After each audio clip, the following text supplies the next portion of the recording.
À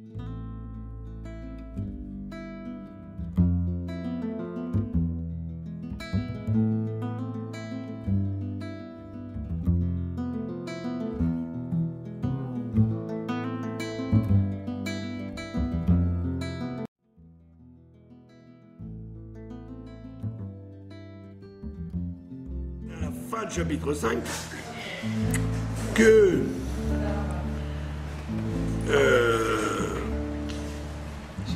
il fallait toujours chercher dans les, aussi bien dans le corps que dans l'âme, tout ce qui pouvait servir à connaître Dieu, d'accord? Et il a dit pour ça, il fallait mettre les 5 sens au service du nefesh, ce qui est utile au nefesh, et ce qui est utile au gouffre. Pour ça qu'aujourd'hui, avec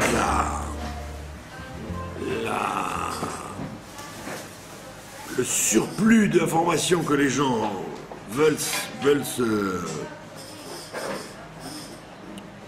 s'octroyer, ils sont envahis d'informations, c'est évident qu'on est en plein dans le contraire du Rambam, quoi.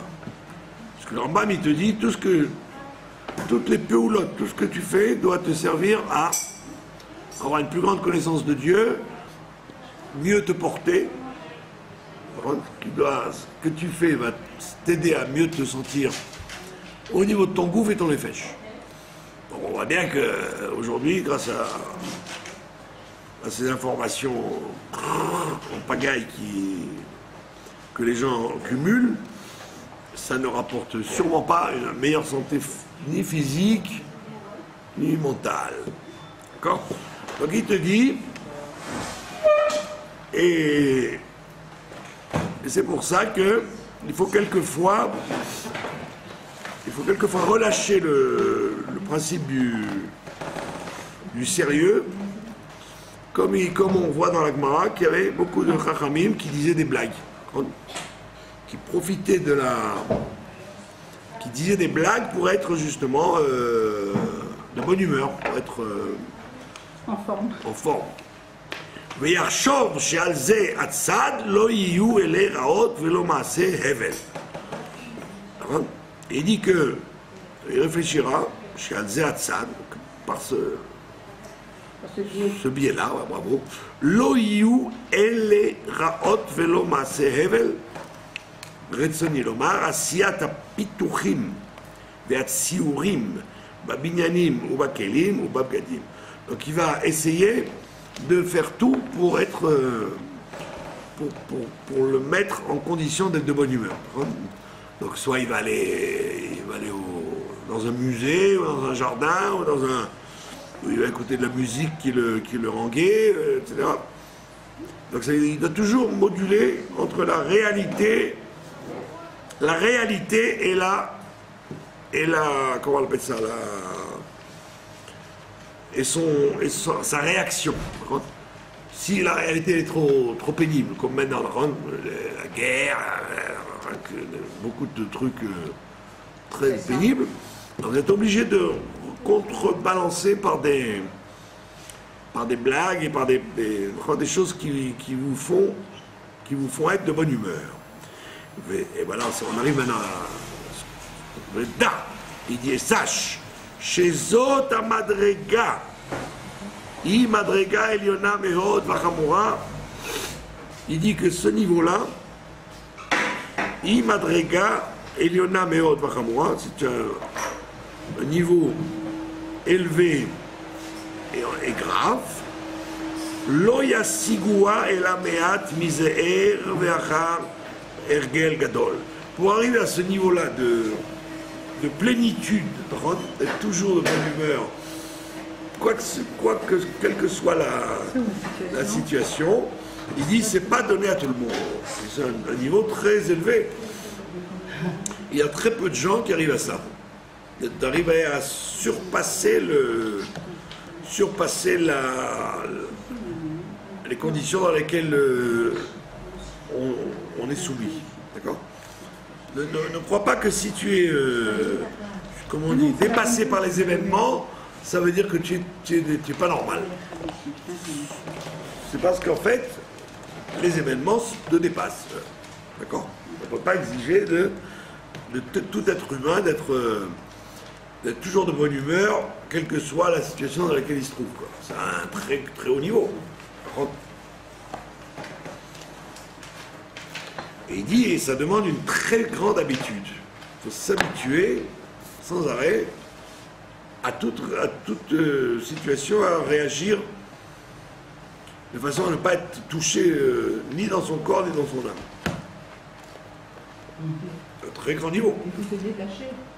Pardon? Il faut se détacher par rapport au contexte. Non, ils sont te détacher. Si tu entends une mauvaise nouvelle, hop, tu dois la remplacer par une bonne réaction. Pas sombrer dans la mauvaise nouvelle. Bien qu'elle soit là. Ou que chez Isdamen Metsiout à Adam, chez Zéignano, voilà, et quand l'homme va se retrouver dans cette réalité, Eini Momer Sheul Mata Minanavihim. Et il te dit, Eini Omer, je ne dis pas, je n'oserais pas dire, Sheul Mata Minanavihim, qu'il est devenu inférieur aux prophètes. Qu'est-ce que c'est les prophètes? Un prophète, c'est quelqu'un qui est. Pourquoi accède-t-il à la prophétie? C'est parce qu'il est au-dessus de tous les événements qui se déroulent sur lui. Il n'a pas de. Il a une maîtrise tellement forte, pas seulement au niveau intellectuel, mais au niveau sentimental. Des événements qui peut accéder à la prophétie grâce à ça. Il est détaché de l'emprise des événements sur lui. Il dit, mais je dis que celui-là qui arrive à... Eh bien, il n'est pas en dessous des Nevi'im, il n'est pas en dessous. C'est-à-dire, Retzoni Lomar, je veux dire par là, chez Yeshamesh Kochot Nafsho Kulam. Il doit utiliser toutes ses forces. Vous voyez bien que le Chassidut vous dit qu'on a 10 forces, 10 fonctions. On a 10 fonctions qui vont de la Chokhmah jusqu'à la Bina, etc., jusqu'à la fonction de l'action. Vous voyez bien que sur les 10 fonctions, on n'utilise pas certaines fonctions. D'accord? Ou alors on utilise à tort une fonction. On ne respecte pas ce qu'il a dit dans les chapitres d'avant, c'est-à-dire d'équilibrer chaque fonction. Jamais faire trop ni trop peu. D'accord? Aujourd'hui, il y avait un monsieur important qui fait des émissions, qui répond aux gens au téléphone. Et puis, quelqu'un téléphone et lui dit comment ça se fait que les soldats soient tellement miséricordieux. Miséricordieux? Sont trop gentils, quoi. Avec qui? Avec les Hamas, ouais. La preuve, la dernière nouvelle, c'est qu'ils construisent un hôpital sur place pour soigner les ennemis.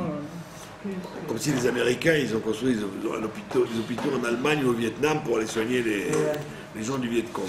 Mais Kitso, donc il disait, alors lui répond, parce que c'est notre point fort à nous d'être bon et d'être miséricordieux. Ben, c'est complètement faux. Alors, Rambam t'aurait dit, c'est pas vrai. Rambam t'aurait dit, c'est pas vrai. La miséricorde, comme toutes les fonctions, il y a des fonctions, toute fonction doit avoir une ouverture et une fermeture. Elle ne peut pas être toujours ouverte. Tu ne peux pas être tout le temps chacham. Des fois, tu dois fermer la chorma pour être mévin, pour comprendre. Tu dois fermer la havana pour ressentir, etc., etc. Donc chaque fonction, elle a son ouverture et sa fermeture. Et il a expliqué en long et en large et en travers que tu dois être au milieu. Alors, être au milieu, ça veut dire, comme il l'a dit, que quelquefois tu dois être à l'extrême, quelquefois tu dois être à l'autre extrême. C'est ça le milieu. C'est pas le milieu de la corde raide, c'est aussi des fois être extrême à l'autre, d'un côté, extrême à l'autre. Ça aussi, une seconde à l'autre. Donc dire nous sommes miséricordieux, eh ben, l'Afghan te dit que c'est pas bon. Il y a des situations où tu ne dois pas être miséricordieux, tu dois être sans pitié. Et c'est ça l'équilibre. C'est ça l'équilibre de la miséricorde. Donc j'avais envie de lui téléphoner pour lui dire si déjà tu ouvres ta bouche, dis-moi des choses exactes. Bon, mais comme c'est des émissions populaires, quoi, pour calmer les gens, parce que les gens ils sont contents quand ils appellent, ils se sentent bien, ils se dégagent. Quoi. Mais Kitso, c'est pas du tout la situation, surtout avec Amalek. Oui, nous avons affaire à Amalek, et avec Amalek, il n'y a qu'une action, c'est se boucher le nez, se fermer les yeux et d'être impitoyable. Et c'est vrai que c'est pas de notre nature. Je crois que Shaoul Amalek, il a penché, il a péché là-dedans. Il a fallu qu'il revienne en Gilgoul chez Mordechai, qui n'a pas eu pitié d'Aman, puis c'était son collègue de bureau. Il aurait pu dire, bon, quand même, c'est mon collègue, et puis il a des enfants, il a une femme. Allez, bon, on va pas aller jusqu'au bout. Tu vois bien qu'à Mordechai, sans pitié, il le fait pendre avec les 10 enfants et toute la troupe, quoi. Et vous voyez pas que Mordechai, il verse une larme.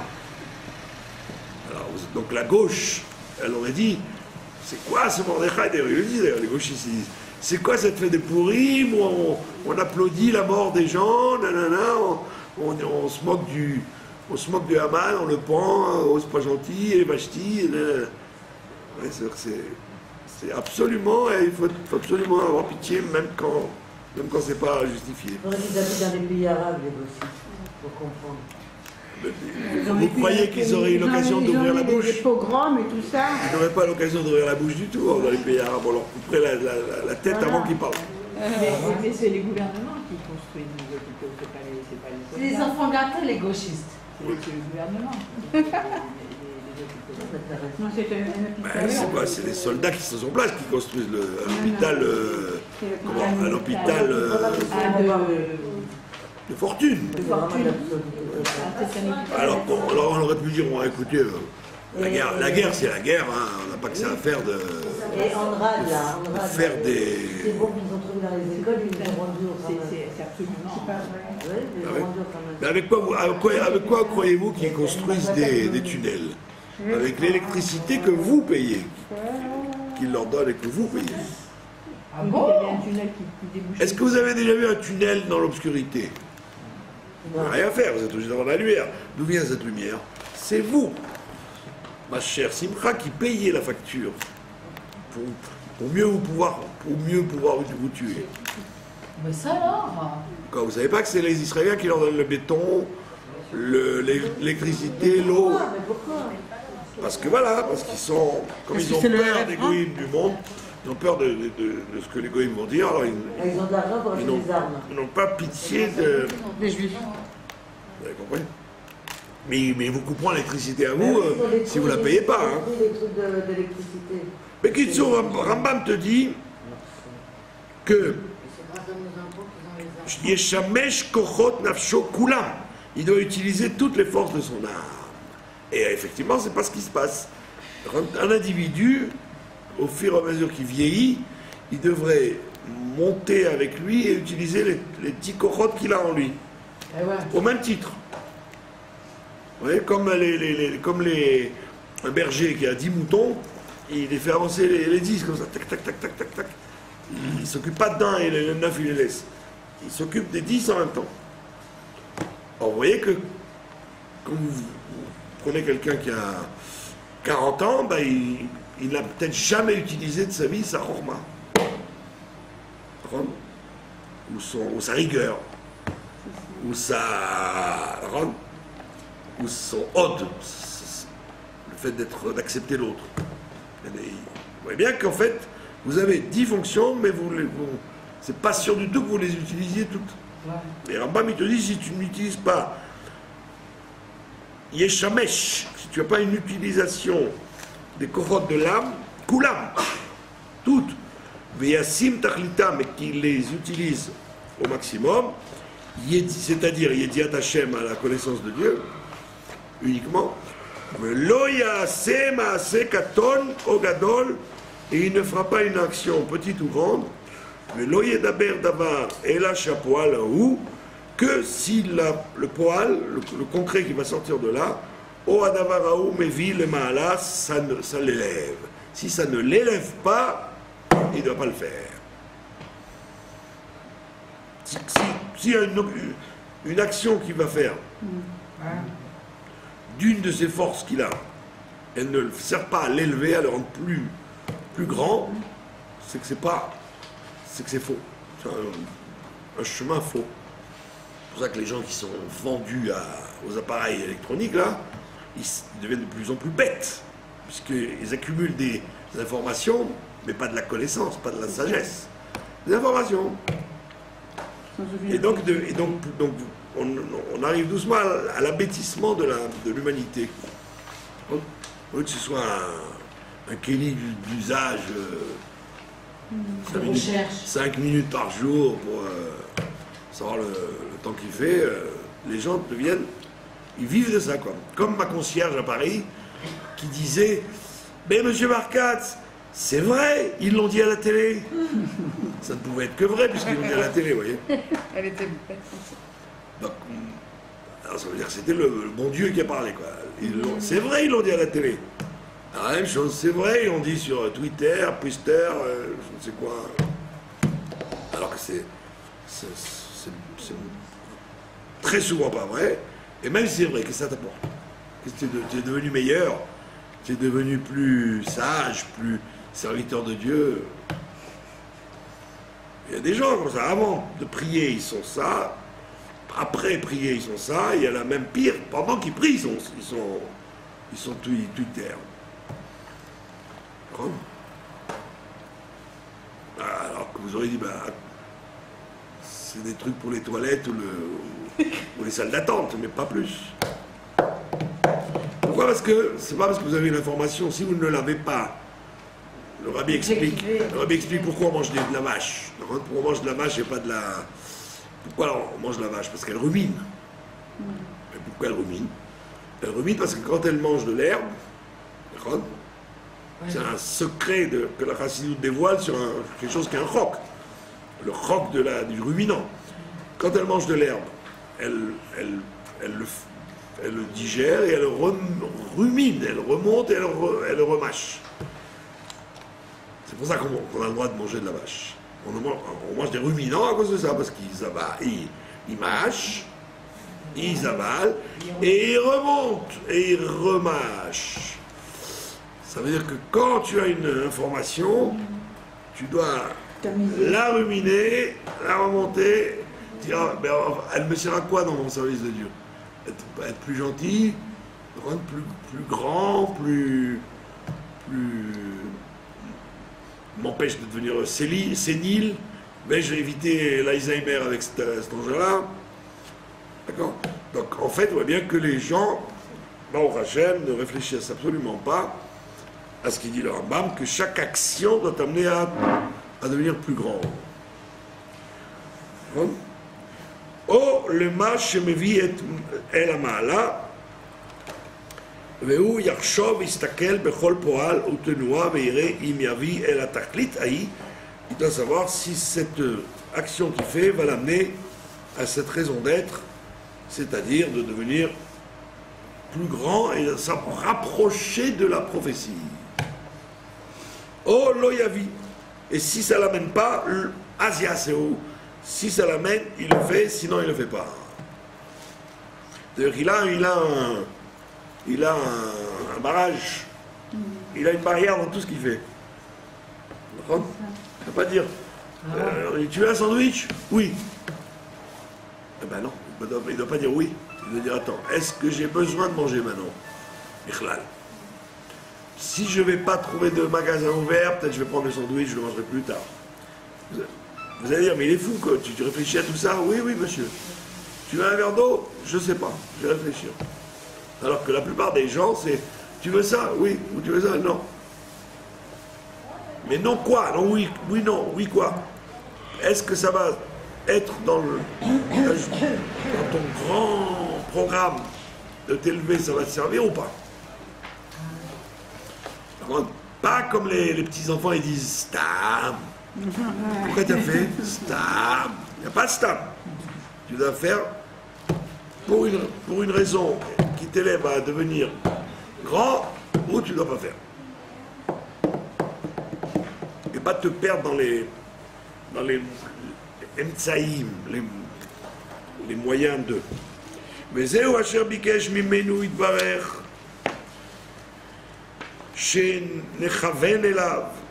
Et c'est ce que Dieu a demandé, qu'on soit toujours en kavana vers lui, quoi. On soit dirigé toujours vers lui. Be'omro, quand il a dit dans la Torah, Ve'afta et Hashem Elokecha, tu dois aimer Dieu. B'chol levavcha, u'v'chol nafshecha, u'v'chol meodecha. Voilà, il a résumé le problème. Tout ce que tu fais, hein, ça doit te servir à l'aimer de tout ton cœur, de toute ton âme et de tous tes moyens. Ratsalomar, ici, il a voulu dire par là, B'chol chelkei nafshecha, ta'aseh tachlit. Kol chelek mimena tachlit achat vehi.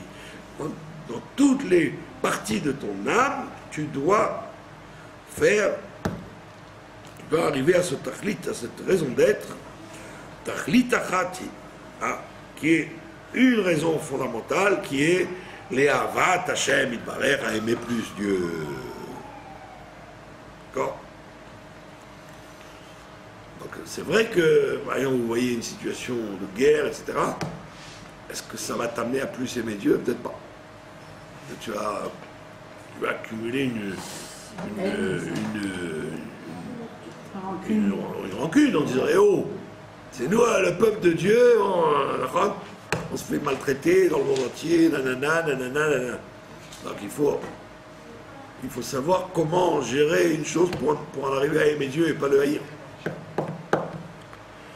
Ou kvar izir anavi, et déjà le prophète nous avait mis en garde, alav shalom, alze gamken mamar bechol derachecha dayu. C'est intéressant parce qu'il appelle Shlomo Amelech un navi ici, vous voyez. Shlomo Amelech, il appelle le navi. Parce que c'est écrit dans Mishlei, dans les proverbes. Il y a écrit bechol derachecha dayu.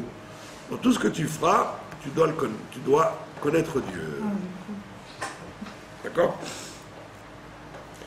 Ou perchou, les sages ont expliqué ce Shlomo Amelech, Zichronam Ivracha, et en gros ils ont dit Afilou lidvar avera.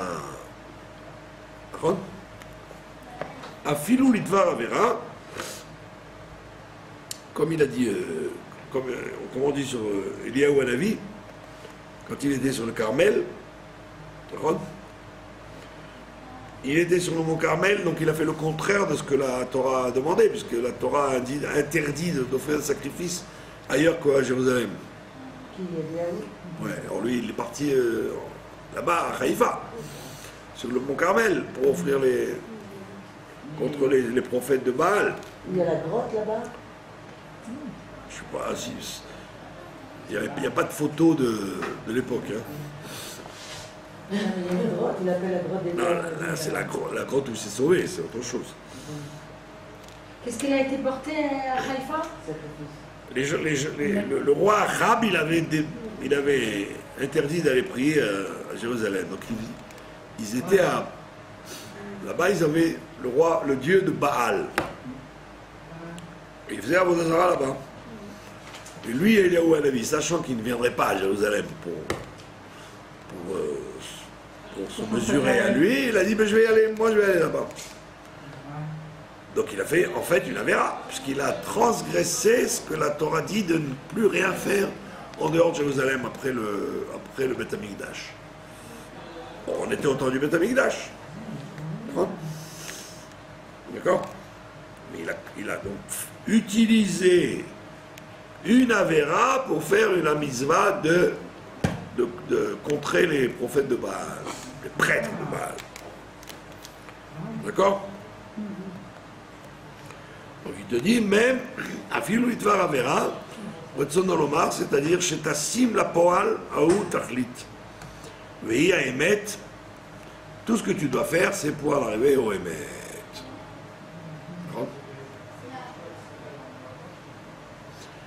Afalpi Sheyeshbo Avera Mitzad Echad, même si tu peux considérer qu'il y a une Avera d'un certain côté, d'un autre côté, c'est pour arriver au Emet. D'accord? Tu aurais dit le Emet, ah, si c'est le Emet, ça doit être toujours dans une seule direction. On te dit non, le Emet peut être des fois dans la direction du contraire du Emet. Aujourd'hui, par exemple, l'Occident se bat avec des règles, ils ont des règles, l'Occident a des règles internationales, contre des gens qui n'ont aucune règle. C'est comme si je joue avec vous aux échecs, alors vous faites ce que vous voulez. On a le droit de tricher. Voilà, vous avez le droit de tricher, me dire tiens, regarde par là-bas, hop. Et moi, je dois respecter les règles. De quoi ça a l'air? De quoi ça a l'air? C'est complètement stupide. Donc le monde occidental, il dit non, il faut être émettre, il faut avoir des règles, Ouais. mais avec des gens qui n'en ont aucune. Donc tu dois ne plus être émettre. Tu dois dire comme on fait ce qu'on veut, ah ben il faut faire ce qu'on veut. Oui. Donc tu peux dire oui et en faire non. Ah mais c'est pas bien, ben comme toi. Ah ouais. Alors que cette volonté de dire non, il faut être émettre. Alors, Rambam te dit, il y a des fois où pour être émettre, tu dois être menteur.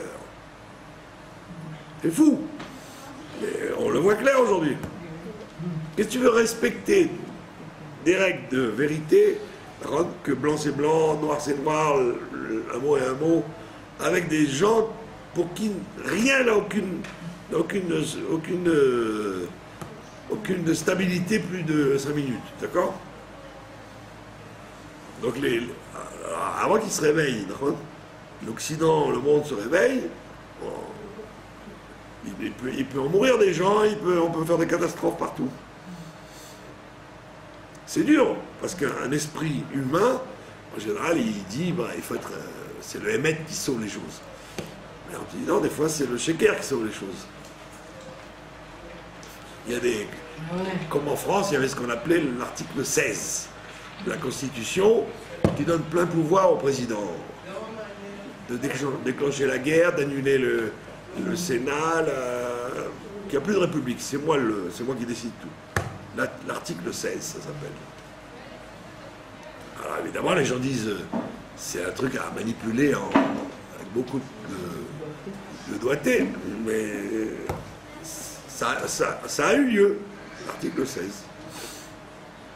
Or, dans toutes les constitutions du monde, ça n'existe pas. Jamais vous verrez ici l'article 16.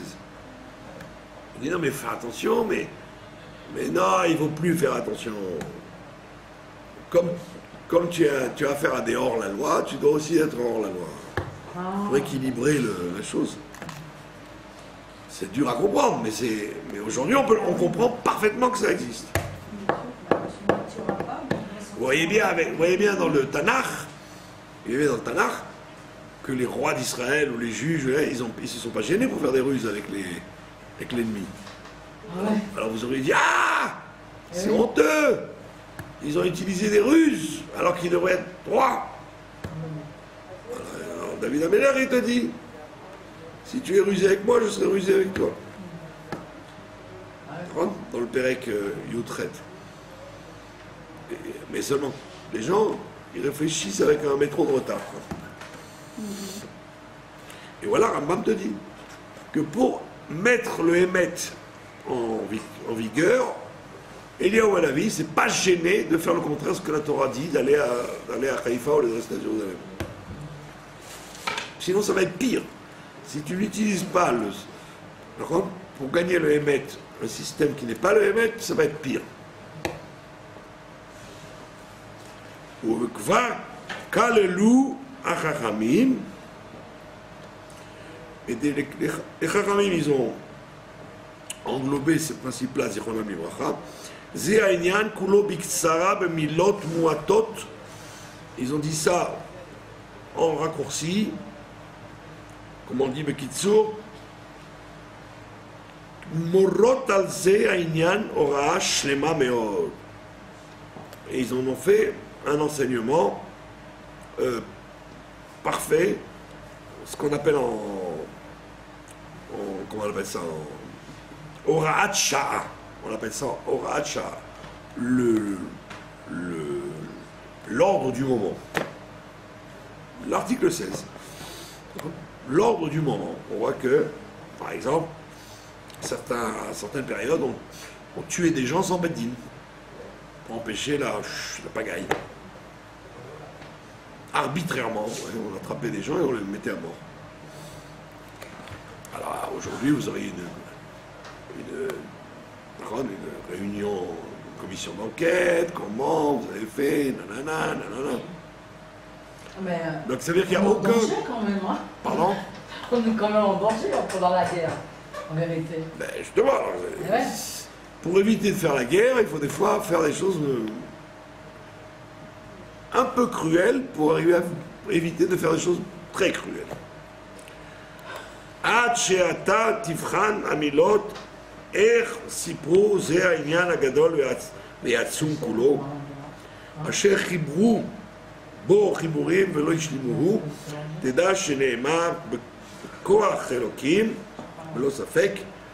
Il te dit, tout ça ils l'ont fait avec une force divine, sans aucun doute. והוא אומרם בצוותיהם, ils ont donné ça comme héritage. Comme il faisait tout le Shem Shamaim, quand tu fais les choses de Shem Shamaim, tu peux te permettre de manœuvrer comme tu veux. À partir du moment où c'est le Shem Shamaim, ça va bien se passer. C'est ce qu'on a expliqué dans ce chapitre 5.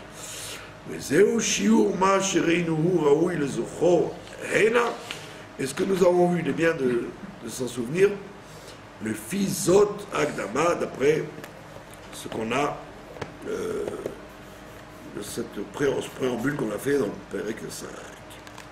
Avez-vous des questions? Non?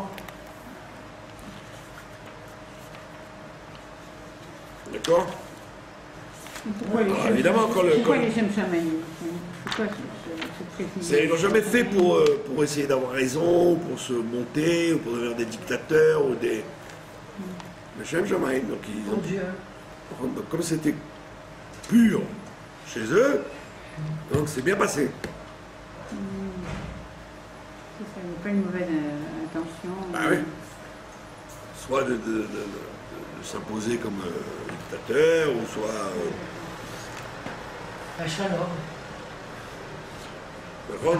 Donc, les gens, quand ils disent on attend Mashiach, c'est quoi Mashiach? C'est un roi. C'est pas un démocrate, c'est un roi. Ça change tout. Au moment où c'est un roi, alors il y a des têtes qui tombent. D'ailleurs, c'est bon. Les gens, pourtant, ils disent on veut Mashiach, parce qu'ils savent qu'en vérité, c'est un système qui amènera la justice, pas au contraire. Bien que ce soit un roi. Vous aurez dit, si c'est un roi, c'est dangereux, ça peut être une dictature. Non, parce que si c'est le Shem Shamaim, tu ne risques rien. Perek Shishi. Tout ça, il a expliqué le Rambam, tout ça, c'est pour introduire les Pirkei Avot. Il dit que si tu as bien compris ça, tous les Pirkei Avot deviennent clairs pour toi. Les Pirkei Avot, c'est la base du moussard juif, quoi, la morale entre les hommes et avec Dieu. Perek Shishi, voilà, il va t'expliquer de quoi il va parler. Il te dit, ben fraîche, on va débattre de la différence qu'il y a entre le chassid Améoulé,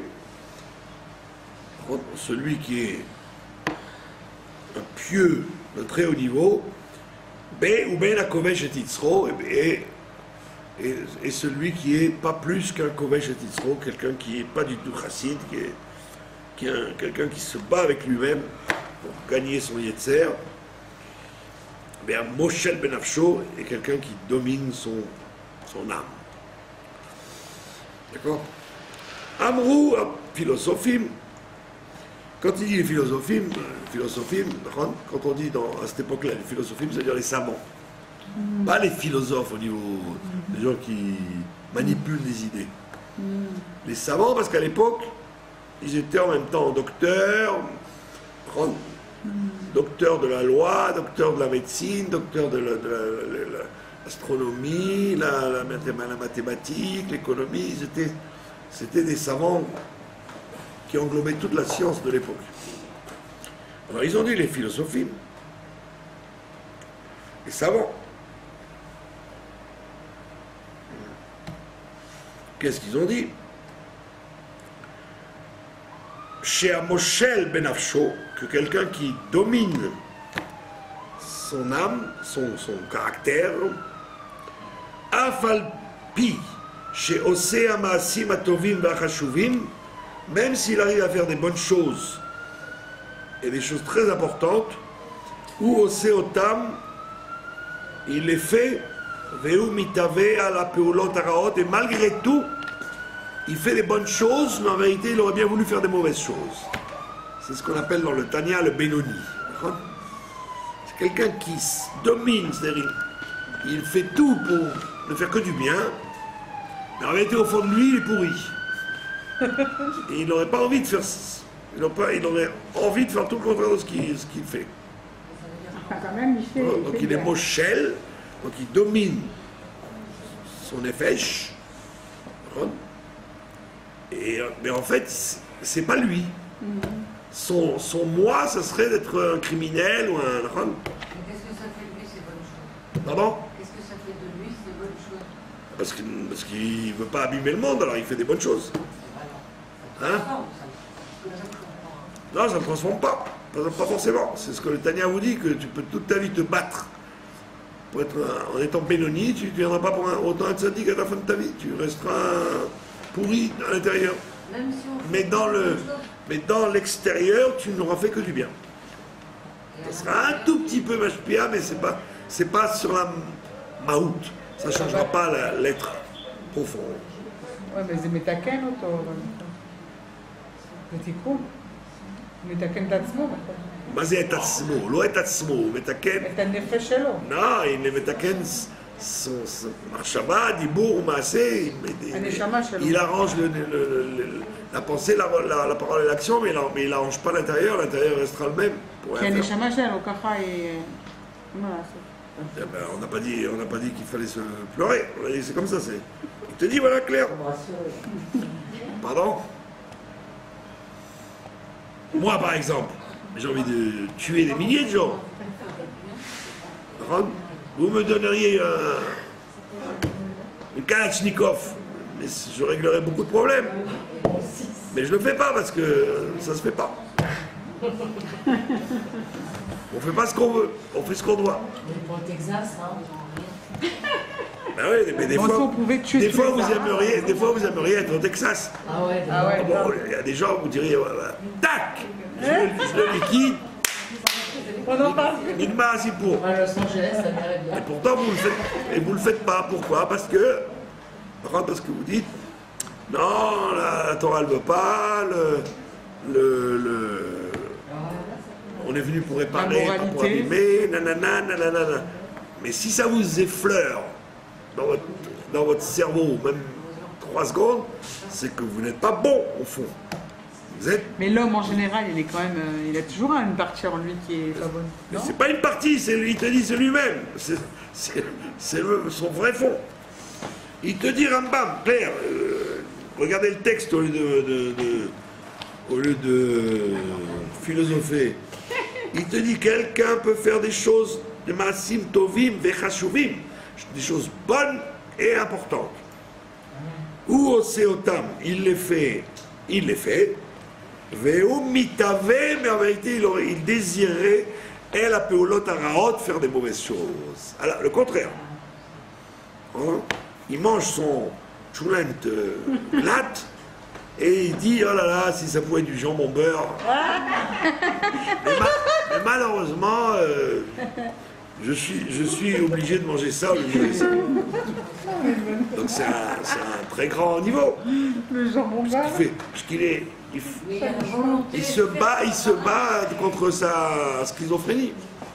Pardon? La volonté, il va le faire, c'est La volonté? manger du cachère et penser que c'est du jambon, c'est pas la... Non, pas penser que c'est du jambon. Dire, je suis obligé, puisque Dieu m'a donné l'ordre de manger Ah, le faire, telle viande et tel légume et tel truc, de manger ça, mais moi, en mon fort intérieur, j'aurais mieux aimé être à l'hippopotamus des Champs-Élysées à manger des steaks au beurre poivré au lieu de me casser la tête avec cette... Ouais, c'est comme il y en a qui viennent en Israël. Il le fait quand même. On n'a pas le choix. Vous avez compris? Donc le Rambam, il te dit, c'est la nature humaine. Venirsaf alehem virbosh et itzro. Et il aurait eu des kissoufim, un désir profond de faire ces choses-là interdites. Et malgré tout, Irbosh et Itzro, il gagne son Yetzer. Il fait la guerre contre son Yetzer. Ouais, il fait qu'on a de la guerre. Pardon? Oui, mais c'est pour ça qu'il est canonné. Ben oui, c'est ça, c'est la guerre. C'est qu'il veut une chose et il fait le contraire. Sinon, il n'y a pas de guerre. Sinon, s'il est chalem avec lui-même, que ce qu'il fait, c'est ce qu'il a envie de faire, personne ne discute. Là, on parle de quelqu'un qui n'a envie de faire le contraire et qui fait malgré tout le bien à la place. D'accord? Veyachlok alav bebeolotav, et il se disputera avec son Yetzer dans ses actions. Ça, c'est ce qu'explique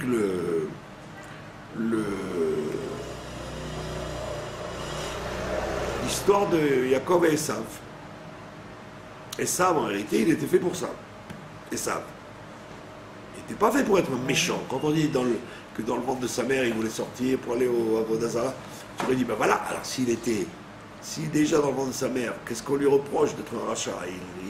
Il a fait ce que sa nature lui a dit de faire. Il dit, non, sa nature était effectivement comme ça, mais il aurait pu se battre contre lui-même. C'est ça un rachat, c'est quelqu'un qui... Il y a le rachat technique du Tanya, qui vous dit c'est quelqu'un qui est en lui méchant, mais dans ses actions il est bon.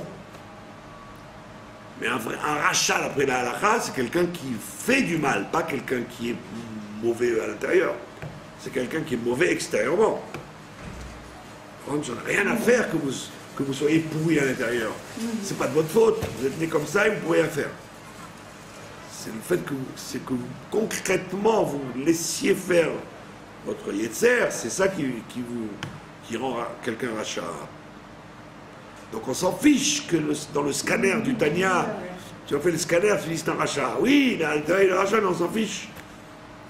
On ne va pas le juger d'après ce qu'il est à l'intérieur, on va le juger tachles dans ce qu'il a fait sur terre. Donc s'il a fait des bonnes choses, même, et s'il s'est battu contre lui-même, ben bravo. C'est ça qu'il te dit. Alma sheyahiruhu elav kochotav.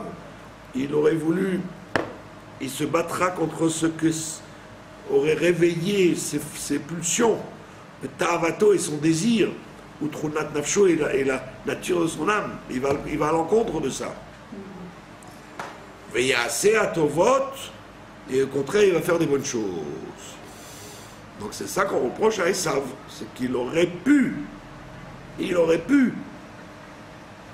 comme le Midrash vous dit que quand Hushim, le petit-fils de Yaakov, lui a coupé la tête à Esav, le jour de l'enterrement de Yaakov, Hushim, qui était sourd, il était sourd-muet, il ne comprenait rien. Il a dit, qu'est-ce qu'il y a, on n'enterre pas mon grand-père, qu'est-ce qui se passe? Il a dit, non, c'est ton oncle qui nous fait des problèmes. Quoi, il fait des problèmes? Pouf! Il a coupé la tête. On dit que la tête est tombée dans le comment on appelle ça? Dans le kéver de Yitzhak. Ouais. Donc ça veut dire qu'en fait, et il est quand vous allez à la... Ah oui, mais à Tamarpella, vous priez, pas seulement à Yitzhak et Yaakov, il y a la tête de Esav aussi. Oui, c'est vrai. Alors, bon, oui, bon, comment ça se fait? Parce qu'en vérité, la tête de Esav avait été bonne. Et la preuve, c'est qu'il a eu le mérite d'être enterré avec eux. Ah, donc s'il avait une tête bonne, ça veut dire qu'il avait la force de diriger son Yetzer. Si la tête avait été pourrie aussi, alors vous auriez le pauvre. Qu'est-ce qu'on lui en veut? Il était tout pourri, on ne peut rien faire. Non, il avait la tête suffisamment saine pour être capable de faire la guerre contre son Yetzer Hara. Et c'est ça qu'on lui reproche. Qu'il n'a pas voulu faire la guerre. Pourquoi ça D'accord. fait tomber dans la tombe de Yitzhak? Non, quand il lui a coupé la tête, elle a roulé la tête. Mais le Midrash vous dit, elle n'a pas roulé n'importe où, elle a roulé dans la tête, dans le kéver de Yitzhak. C'est-à-dire que la vraie rigueur qu'il y avait chez son père, il pouvait aussi l'avoir aussi. Oui. C'était pas C'est un... un neshama. Voilà, c'était pas un bandit au niveau de la tête. Un bandit au niveau de ses pulsions qui n'a pas voulu empêcher. Alors, Jacob et Esav, ils étaient enterrés le même jour. Voilà, exactement. Et donc, il te dit, lui, au contraire, il va faire des bonnes choses, bien qu'il soit en guerre avec lui-même. Veu mitzta'er basiatam benizok. Et quand il fait des mauvaises choses, il a de la peine. D'accord? Il a de la peine de faire de mauvaises choses. Donc c'est bien. Aval achassid, alors qu'il y a un autre typus, un autre style de gens, on appelle ça les gens. on appelle ça le chassid. Ce que le Tanya appelle le tzaddik, נכון? Là il appelle le chassid. Ud shenimshach bepeulato, achar ma sheteiraou ta'avato utchunato. Le chassid, c'est celui qui est attiré dans son action après son désir et sa qualité, c'est-à-dire de faire du bien justement. Il a un bon fond. Même son fond est bon. Pas seulement qu'il fait du bien, mais même à l'intérieur, il est bon. Donc, tous les deux se ressemblent, Oui, mais oui, puisqu'ils font les mêmes actions. mais ils font les mêmes actions. Et seulement là, il les fait en se battant contre ce qu'il est, alors que l'autre, il le fait en Avec plaisir. réaction, comment dire, en continuité de ce qu'il est profondément. Et lui, on l'appelle chassid ameoulé, le chassid extraordinaire, parfait. Veu mitave venichsaf alehem. Et non seulement il fait des bonnes choses, mais il a envie de les faire. Il n'aime que ça. Il n'aime que faire des bonnes choses. D'accord? Il ne se la raconte pas, quoi. C'est pas qu'il se bat contre lui-même. C'est pour ça que c'est difficile de faire les photos de bon, dans les médias, qu'est-ce qu'ils disent? Pour n'importe qui, tzaddik, kadosh. On n'est pas précis quand les gens meurent. Ou bichlal. Tzaddik, amekoubal, en avant, je t'envoie des tartines de compliments sans aucune précision. D'accord? Mais, voilà, la prochaine fois, je saurai qu'il faut mettre le chauffage, quoi, en tamouse. Donc, il te dit, les gens, bon, tu les asperges de Compliment. de compliments, de Toarim, Tzadik, Kadosh, Mekoubal, nanana. Il te dit, bon, bah, d'accord, si tu fais un scanner, on va voir que c'est pas vrai. D'accord? Ou Beaskama, Mina Philosophim. Il te dit, et ça c'est avec l'accord des savants. C'est-à-dire que les savants de l'époque, ils étaient comme les psychologues, les psychiatres d'aujourd'hui, quoi. Comme le psychiatre qui va te dire, ben, vous savez, en vérité, ce monsieur-là, c'est Dr. Jekyll et Mr. Hyde. Oui, il est très bon, extérieurement, etc. Mais au fond de lui, il est une méchanceté crasse. Ou alors celui-là, il est même profondément bon. Ouais, le lapsus freudien. C'est quand vous dites à quelqu'un, imbécile, oh, excusez-moi, Ah, tu as dit ce que tu pensais profondément. Bon, tu t'es vendu. D'accord? Donc il est savant d'avant, il savait exactement reconnaître ce principe. Il peut être mauvais au fond de soi, mais bon dans ses actions. Ou bon dans ses actions et bon à l'intérieur aussi. Il n'y a pas de problème, il y a une askama. D'accord? Comme l'autre crétin, là, Rousseau, il dit l'homme est bon, mais la société le corrompt. La Torah ne dit pas du tout. L'homme, il n'est pas bon. Dans Noir, il y a écrit que depuis qu'il est dans le ventre de sa mère, il est méchant. Donc c'est faux. Il est raminé au ram, il n'est pas bon depuis qu'il est dans le ventre de sa mère.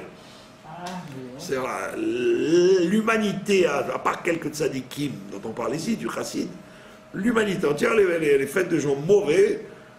Alors il y en a qui se travaillent pour ne pas être mauvais. Et il y en a qui ne se travaillent pas du tout, et ça peut devenir le Hamas, ou le mauvais dans pas seulement dans l'âme, mais dans chaque détail.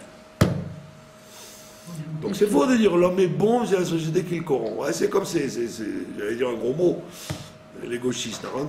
Non, les pauvres Arabes, ils n'ont pas d'avenir, donc ils brûlent des voitures en France, partout. Ils n'ont rien d'autre à faire que de brûler des voitures, les pauvres. Et pourquoi les Portugais, quand ils sont arrivés en France, n'ont pas brûlé des voitures? Ils ont travaillé, peintre, les Italiens, les Yougoslaves, les Polonais. Comme par hasard, ces pauvres Algériens, ils brûlent des voitures dès qu'ils n'ont pas la Cadillac de leurs voisins. Donc ils sont bons, mais c'est la société qui les corrompt. L'humanité est basée sur la démocratie, que tous les gens sont égaux. La Torah dit non, les gens ne sont pas égaux. Les gens ne sont pas égaux. Le rove de l'humanité sont des pourritures. Une partie, il faut l'exterminer. Une partie, tu peux les récupérer. Mais tous les êtres humains, en vérité, ils ne sont pas bons. Si vous dites ça, si vous dites ça, que les êtres humains ne sont pas égaux, alors vous finissez pas la soirée, quoi. On vous coupe la tête à vous. Bah oui. Ben voilà. Donc ça veut dire que le Rambam, ce que vous dit le Rambam, ce que disent les philosophes, si dans l'humanité, on donnait un chinour exact, eh ben vous n'auriez pas de déviation comme vous avez aujourd'hui dans le monde. Tous les êtres sont égaux. C'est faux. Les êtres humains ne sont pas égaux. Moi, je ne comprenais pas quand j'étais jeune, vous voyez, comment la Torah elle peut dire il faut massacrer les 7 peuples, l'autre est chaillé comme le Jama, qu'il y a des notions d'esclaves, de trucs. Vous dites c'est bizarre, c'est sauvage. Et vous voyez que c'est une réalité. Il y a des gens sur Terre qui sont faits pour être des esclaves. Ils comprennent que la tribu. Et il y a des gens qui n'ont d'autre raison d'être que d'être exterminés. Quand vous lisez ça dans la Torah, vous dites c'est quand même abusif, c'est vraiment. Ils n'y allaient pas de main morte. Quand tu entreras en Eretz Israël, l'autre est chaillé comme le Shama. Tu ne feras vivre personne. Et c'est la paracha de cette semaine. Il te dit si tu ne te débarrasses pas des gens qui sont là-dessus, ils vont te faire la mort. Ils vont te faire la mort et tu vas te mordre les doigts. Alors, quand vous lisez ça dans le Chumash, vous dites ouais, c'est de leur temps. Mais tu te rends compte que c'est pas de leur temps. C'est que dans tout pays du monde, il y a des mauvaises herbes qu'il faut couper. Et si tu oses le dire, on te saute à la gorge. Ça dépend qui. Poutine, il vous saute pas à la gorge. Il comprend très bien, les Tchétchènes, tac, il sait que. En 68, De Gaulle disait la Chine. Ben oui, voilà. C'est quoi? La Chine. Et il te dit. C'est ceux qui ont toute la... שהחסיד יותר חשוב ויותר שלם מן המושל בנפשו. Il dit, et donc le chassid, c'est des gens spéciaux dans l'humanité, ils sont beaucoup plus importants parce qu'ils ont une âme pure et qui les entraîne à faire des choses extraordinaires. Ils ne font pas de guerre avec eux-mêmes. Donc, comme ils ne font pas de guerre avec eux-mêmes, automatiquement, ils ont un équilibre beaucoup plus grand. Parce que quand vous faites une guerre, vous gaspillez de l'énergie à vous battre avec vous-même. Donc celui qui se bat contre Son Yetzer, en vérité, il est plus admirable que l'autre. Mais il perd de l'énergie, puisqu'il est en train toujours de se dire j'aurais voulu faire ça, mais je fais le contraire. Ouais, c'est dur. Ouais, c'est comme si en voiture, vous allez faire marche arrière, mais après vous décidez de faire marche avant. Voilà. Vous gaspillez de l'énergie. D'accord? Donc dans le bon, les religions, elles ont véhiculé ces notions-là. Aujourd'hui, dans l'islam, vous avez le chef des terroristes internationaux qui passe pour un homme parfait. Ou un ange. Oui, c'est le monde à l'envers. Mais chez les chrétiens, au moins, c'était hypocrite. Ils disaient les saints, trucs. Il y avait au moins cette volonté de ressembler à quelque chose. Mais là, carrément, ils vous disent qu'il faut égorger les gens. Ah, ben, c'est un saint homme. Ouais. Donc ça veut dire qu'il y a cette notion qu'il y a des gens parfaits. Mais ça dépend si vous avez la couleur ou le noir et blanc. Quoi. Voilà, et il te dit, Aval Amrou, Cher Moshel Ben Afsho, Kechassid Ben Yanim Rabim. Il te dit, quelqu'un qui domine son âme, eh ben, il est comme un chassid pour beaucoup de choses. Un papillon. Ou malato le matam imenu bechea. Mais malgré tout, il est d'un niveau obligatoirement moins grand que le chassid. Voilà. Pourquoi? Parce que l'iotom mitave, le poil arabe, parce qu'il a une profonde envie de faire de mauvaises choses. On arrête là. Voilà.